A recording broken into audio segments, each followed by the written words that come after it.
Hey Guildies, Fletch here. So in this video, I'm going to talk about a scope, a thing called scope. This is the ability to see, put your mouse over uh, personally, and then also in the runtime, the code can put its mouse over and see what the value of this variable is. What is the value of this variable? What is the value of this variable? What is the value of this variable? That ability is a little bit difficult to understand, and when you can see it and when you can't see it is very important to understand. So let's get into scope.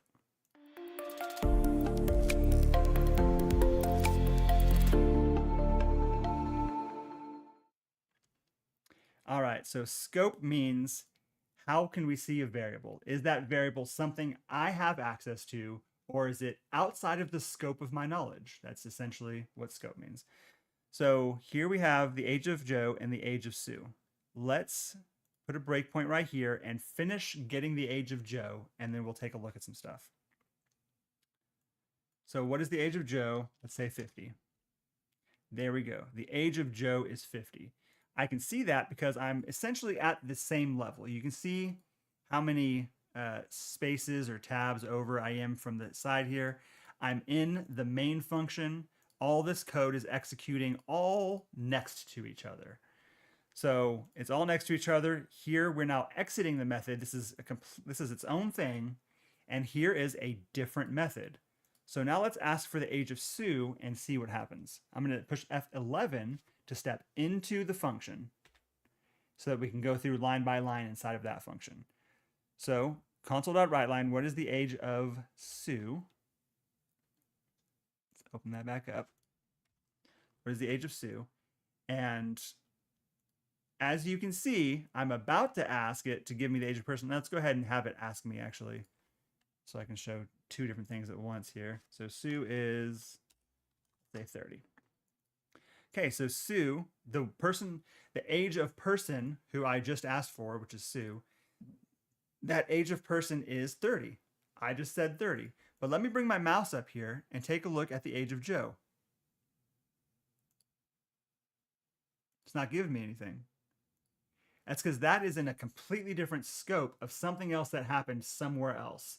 You can see in our call stack that I talked about a little bit before that this is where I am. This is the top of the call stack, and that's where you currently are. And this is where I came from. This is the prior area. So if I click on this and I say, let's step back into where I came from, the code will remember from that area. What we did is we called this method, we sent in Sue, and that we had the age of Joe was 50. But now that I'm taking a look at the age of Joe, and I'm in the context of what's in this part of the call stack, where did I come from? I now can't see this, and this is just only happens in debugging. This isn't something that that is happening at runtime 99.9% of the time. So let's just go back to this is where I am in the call stack. I know the age of person is 30. And from here, I can't see into other parts of the code that have their own variable. It has its own state of what that code is doing. It doesn't care about this code. So I'm going to now step over this, step out of this, and assign that 30 back to Sue. And now I can see Joe and 30. And I have to be able to see both of these at the same time in order to get that age difference, because age difference is doing a calculation where it needs both of those variables. So I'm in this scope and I can see both of those variables. And of course it works just like we showed in our other videos. Okay, now I'm going to show you how, I don't even have to run the code to do this. I'm just going to show you a different level of scope. Like I said, these curly braces, I actually didn't explain curly braces before. This is a function, I explained that. It will return an integer.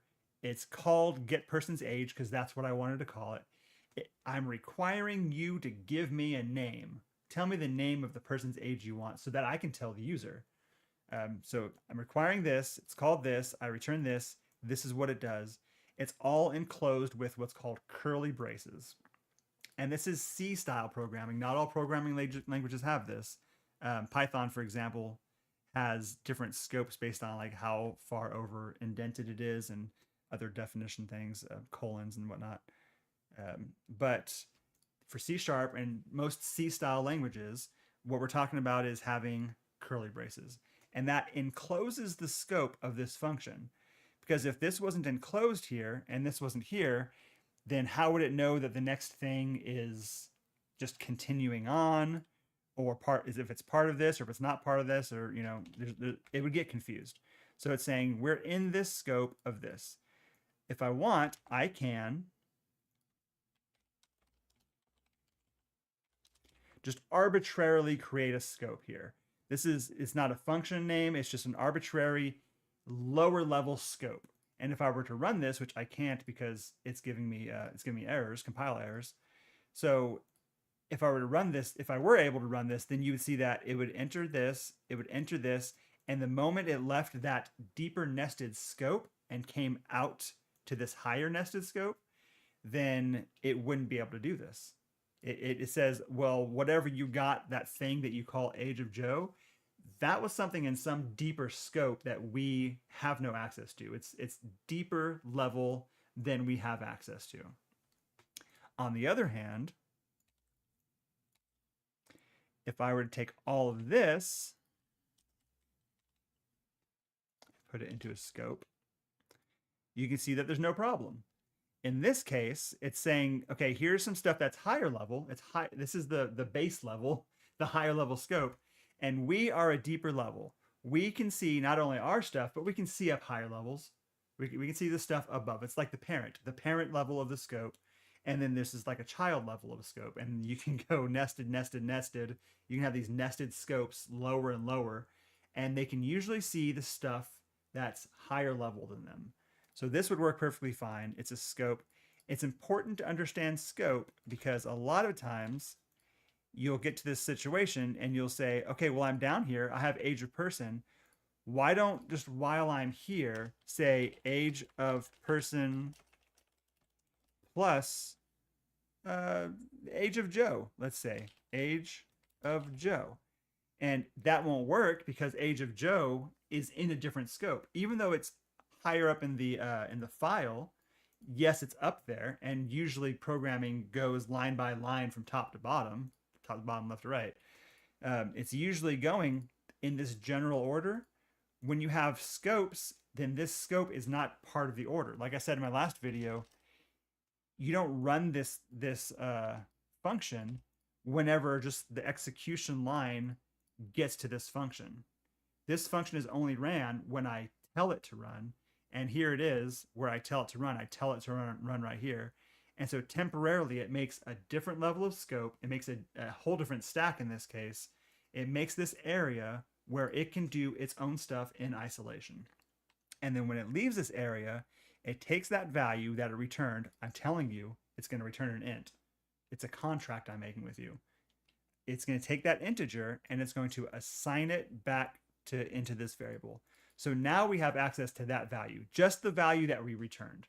If we did other things in here, like var some other thing equals lol, then when we came out of this function, this is just gone at that point. Let's go ahead and take a look at that. We hit run. I'll enter into the function F11. I'll write that, the age of Joe. Oh, I didn't hit F10 yet. Age of Joe is 80. Oh, I already did that. Okay, so now some other thing is lol. There it is. It is definitely some other thing called lol. Now I'm going to return 80, which was the age of Joe. And I'm going to assign that to age of Joe. All right, age of Joe got 80. I can't put my mouse over this and see what it is, some other thing, because it's nothing. It doesn't exist right now. This function, it ran, and it's done. It's gone. Now I'm saying, oh, wait, we're going to run it again. So let's run that function again, and we're going to pass in Sue. 11.